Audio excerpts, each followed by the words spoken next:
ಹಿಂದುಳಿದ ವರ್ಗಗಳ ಆಯೋಗದ ಮೂಲಕ ಸಾಮಾಜಿಕ ಶೈಕ್ಷಣಿಕ ಸಮೀಕ್ಷೆ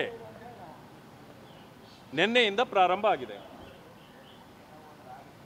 ಈ ಸಮೀಕ್ಷೆ ಒಂದು ಗೊಂದಲದ ಗೂಡು. ಹಲವಾರು ರೀತಿಯ ಗೊಂದಲಗಳು ಇದರಲ್ಲಿದೆ. ಇವತ್ತು ಭಾರತೀಯ ಜನತಾ ಪಕ್ಷದ ಮುಖಂಡರುಗಳೆಲ್ಲರೂ ಸೇರಿ ನಮಗಿರುವ ಗೊಂದಲಗಳನ್ನು ಕೂಡ ಪರಿಹಾರ ಮಾಡಬೇಕು ಅನ್ನೋ ಕಾರಣಕ್ಕೆ ಅಧ್ಯಕ್ಷರನ್ನು ಭೇಟಿ ಮಾಡಲಿಕ್ಕೆ ನಾವು ಬಂದಿದ್ವಿ. ಅವರಿಗೆ ಒಂದು ಮೆಮೊರಂಡಮ್ ಕೂಡ ಕೊಟ್ಟಿದ್ದೇವೆ. ಈಗ ವಿಷಯ ಏನಂತಂದರೆ, ಬ್ರಾಹ್ಮಣ ಕ್ರೈಸ್ತರು, ಲಿಂಗಾಯತ ಕ್ರೈಸ್ತರು, ಒಕ್ಕಲಿಗ, ಕುರುಬ, ಹೀಗೆ ಯಾದವ ಎಲ್ಲರನ್ನೂ ಸೇರಿಸಿದ್ರು. ವಿಶೇಷವಾಗಿ ದಲಿತರನ್ನು ಕ್ರಿಶ್ಚಿಯನ್ಗೆ ಸೇರಿಸಿ ವಲಯ ಕ್ರೈಸ್ತ, ಮಾದಿಗ ಕ್ರೈಸ್ತ, ಬಂಜಾರ ಕ್ರೈಸ್ತ, ಬೋವಿ ಕ್ರೈಸ್ತ ಹೀಗೆ ಎಲ್ಲವನ್ನು ಸೇರಿಸಿದ್ರು. ಹೋರಾಟಗಳ ಪ್ರಾರಂಭ ಆಯಿತು. ಪ್ರಭಾವಿ ಸಮುದಾಯಗಳು ಹೋರಾಟಕ್ಕೆ ಇಳಿದಾಗ ಅವುಗಳನ್ನು ಹೈಡ್ ಮಾಡಿದ್ದೇವೆ ಅಂತ ಹೇಳಿದ್ರು. ಆದರೆ ಪರಿಶಿಷ್ಟ ಜಾತಿ ವರ್ಗಗಳದ್ದು ಹೈಡ್ ಮಾಡಿಲ್ಲ. ಇದು ಮತ್ತೆ ಗೊಂದಲ ಪ್ರಾರಂಭ ಆದಮೇಲೆ ನಾವು ಬಂದು ಅದನ್ನು ಹೈಡ್ ಮಾಡಿಲ್ಲ ಯಾಕೆ ಅಂತ.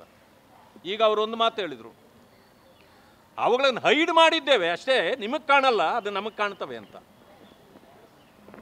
ನಮಗೆ ಕಾಣ್ತವೆ, ನಿಮಗೆ ಕಾಣಲ್ಲ ಅಂತ. ಅಂದರೆ ಅರ್ಥ ಏನು? ಅದನ್ನು ಕೂಡ ಕೈ ಬಿಟ್ಟಿಲ್ಲ, ಸಂಪೂರ್ಣ ಕೈ ಬಿಟ್ಟಿಲ್ಲ.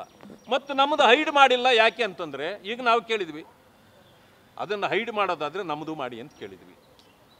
ಈಗ ಸುತ್ತಿ ಬಳಸಿ ಮಾತುಗಳನ್ನು ಆಡಲಿಕ್ಕೆ ಪ್ರಾರಂಭ ಮಾಡಿದ್ದಾರೆ.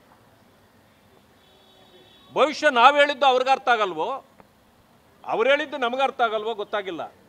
ಯಾಕೆ ಅಂತಂದರೆ, ಯಾವ ರೀತಿ ಹೇಳಿದ್ರು ಅಂತಂದರೆ, ಮೂಲ ಜಾತಿ ಕ್ರೈಸ್ತರಾಗಿ ಯಾರು ಕನ್ವರ್ಟ್ ಆಗ್ತಾರೆ ಅವರ ಮೂಲ ಜಾತಿ ಹಾಗೆ ಉಳಿತದೆ ಅಂತಾರೆ ಅವರು. ಅದೇ ಉಳಿತದೆ? ಉಳಿಯಲಿಕ್ಕೆ ಸಾಧ್ಯ ಇಲ್ಲ. ಒಂದು. ಎರಡನೇದು, ಅವ್ರದ್ದೆಲ್ಲ ಅಂಕಿಅಂಶಗಳು ಬಂದ ಮೇಲೆ ಅವರಿಗೆ ಮೂಲ ಜಾತಿಯಲ್ಲೇ ನಾವು ಸವಲತ್ತುಗಳನ್ನು ಕೊಡಬೇಕಾ ಅಥವಾ ಬೇರೆ ಕೊಡಬೇಕಾ ಅನ್ನೋದನ್ನು ತೀರ್ಮಾನ ಮಾಡ್ತೀವಂತ. ಇವ್ರು ಯಾರು ತೀರ್ಮಾನ ಮಾಡೋಕ್ಕೆ? ಕೋರ್ಟ್ ತೀರ್ಮಾನ ಮಾಡಿದೆ, ದೇಶದ ಮುಂದೆ ಇದೆ. ಈಗ ದಲಿತರು ಒಂದು ಸಮಯ ಕ್ರೈಸ್ತರಿಗೆ ಸೇರಿದರೆ ದಲಿತ ಕ್ರೈಸ್ತರು ಅಂತ ತೀರ್ಮಾನ ಮಾಡೋಕ್ಕಾಗೋದಿಲ್ಲ. ಕ್ರೈಸ್ತ ಈಸ್ ಎ ಕ್ರೈಸ್ತ ಓನ್ಲಿ. ಹಿಂಗಿರುವಾಗ ಇಲ್ಲಿ ಗೊಂದಲ ಇದೆ. ಒಟ್ಟಾರೆ ಹೇಳೋದಾದರೆ ಈ ಆಯೋಗವನ್ನು ಈ ಆಯೋಗದಲ್ಲಿ ಇರ್ತಕ್ಕಂಥವರೇ ನಡೆಸ್ತಾ ಇಲ್ಲ. ಈ ಆಯೋಗವನ್ನು ಕಂಟ್ರೋಲ್ ಮಾಡ್ತಕ್ಕಂಥ ರಿಮೋಟ್ ಕಂಟ್ರೋಲ್ ಬೇರೆ ಕಡೆ ಎಲ್ಲೋ ಇದೆ. ಇದು ಬಹಳ ಸ್ಪಷ್ಟವಾಗಿ ಅರ್ಥ ಆಗುತ್ತೆ. ಒಂದು. ಎರಡನೇದು ಏನಂತಂದರೆ, ಇದು ಹಿಂದೂಗಳಿಗೆ ಮಾತ್ರ ಸೀಮಿತವಾ ಕ್ರಿಶ್ಚಿಯನ್ ಸೇರಿಸೋದು? ಹಿಂದೂ ಜಾತಿಗಳಿಗೆ ಮಾತ್ರ ಅಲ್ಲ, ಪರಿಶಿಷ್ಟರಿಗೆ ಅಲ್ಲಲ್ಲ, ಹಿಂದೂಗಳಿಗೂ ಸೇರಿ. ಅಂದರೆ ಹಿಂದೂ ಜಾತಿಗಳು ಪರಿಶಿಷ್ಟರು ಹಿಂದೂಗಳೇ.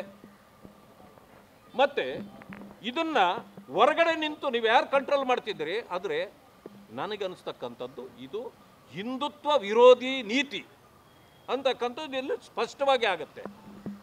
ನಮಗೆ ಬೇಕಾಗಿರ್ತಕ್ಕಂಥದ್ದು ಈ ಜಾತಿಗಳನ್ನು ನೀವು ಯಾರೇ ಕನ್ವರ್ಟ್ ಆದರೆ ಅವ್ರ ಜಾತಿ ಹಳೆ ಜಾತಿ ಯಾವುದು ನೋಡಬೇಡಿ. ಅಲ್ಲಿ ಜಾತಿ ಇರೋದಿಲ್ಲ. ಕ್ರೈಸ್ತ ಬರ್ಕೊಳ್ಳಿ, ನೀವು ನಮ್ಮದೇನು ತಪ್ಪಿಲ್ಲ. ಇಸ್ಲಾಮಿಗೆ ನೀವು ಸೇರಿದ್ರೆ ಇಸ್ಲಾಂ ಬರ್ಕೊಳ್ಳಿ. ಆದರೆ ಒಂದು ಸಮಯ ಇದನ್ನು ಇದೇ ರೀತಿ ನೀವು ಮುಂದುವರಿಸಿ ನೀವೇನಾದರೂ ಕೇರಿಗಳಲ್ಲಿ ಬರೋದಾದರೆ ನೀವು ಏನು ಒಂದೇ ಒಂದು ಬರಹನೂ ಬರ್ಕೊಳ್ಳೋಕ್ಕೆ ಸಾಧ್ಯ ಇಲ್ಲ. ಅಲ್ಲಿ ನಮ್ಮ ಜನ ಬಿಡೋದಿಲ್ಲ. ಯಾಕೆ ಅಂತ ಹೇಳ್ತೇನೆ. ಸದಾಶಿವ ಆಯೋಗ ಆಯಿತು, ಕ್ರಿಶ್ಚಿಯನ್ ಅಂತಿರಲಿಲ್ಲ. ನಾಗಮೋಹನ್ ದಾಸ್ ಆಯೋಗ ಆಯಿತು, ಅದರಲ್ಲೂ ಇರಲಿಲ್ಲ ಪರಿಶಿಷ್ಟ ಜಾತಿಗಳಿಗೆ. ಕಾಂತರಾಜು ಆಯೋಗ ಆಯಿತು, ಅದರಲ್ಲೂ ಇರಲಿಲ್ಲ. ಮತ್ತು ಜಯಪ್ರಕಾಶ್ ಹೆಗಡೆ ಅವರದಾಯಿತು, ಅದರಲ್ಲಿ ಇರಲಿಲ್ಲ. ಈಗ ಎಲ್ಲಿ ಹುಟ್ಟಿತು ಕ್ರಿಶ್ಚಿಯನ್ನು? ಇದು ಯಾಕೆ ಹುಟ್ಟಿದೆ?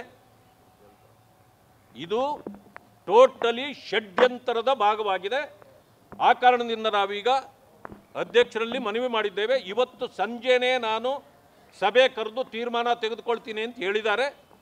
ಇವತ್ತೇ ತೀರ್ಮಾನ ತೆಗೆದುಕೊಳ್ಬೇಕು. ಒಂದು ಸಮಯ ಇವತ್ತು ತೀರ್ಮಾನ ಆಗಲಿಲ್ಲ, ಮತ್ತೆ ಇದು ಮುಂದುವರೆದಿದೆ ಅಂತಂದರೆ ಇದಕ್ಕೆ ಮುಂದೆ ಆಗ್ತಕ್ಕಂಥ ಅನಾಹುತಕ್ಕೆ ನೀವೇ ಆಯೋಗವೇ ಕಾರಣ ಆಗ್ತದೆ ಅಂತಕ್ಕಂಥ ಮಾತನ್ನು ಅವ್ರಿಗೆ ಹೇಳಿ ಬಂದಿದ್ದೀವಿ.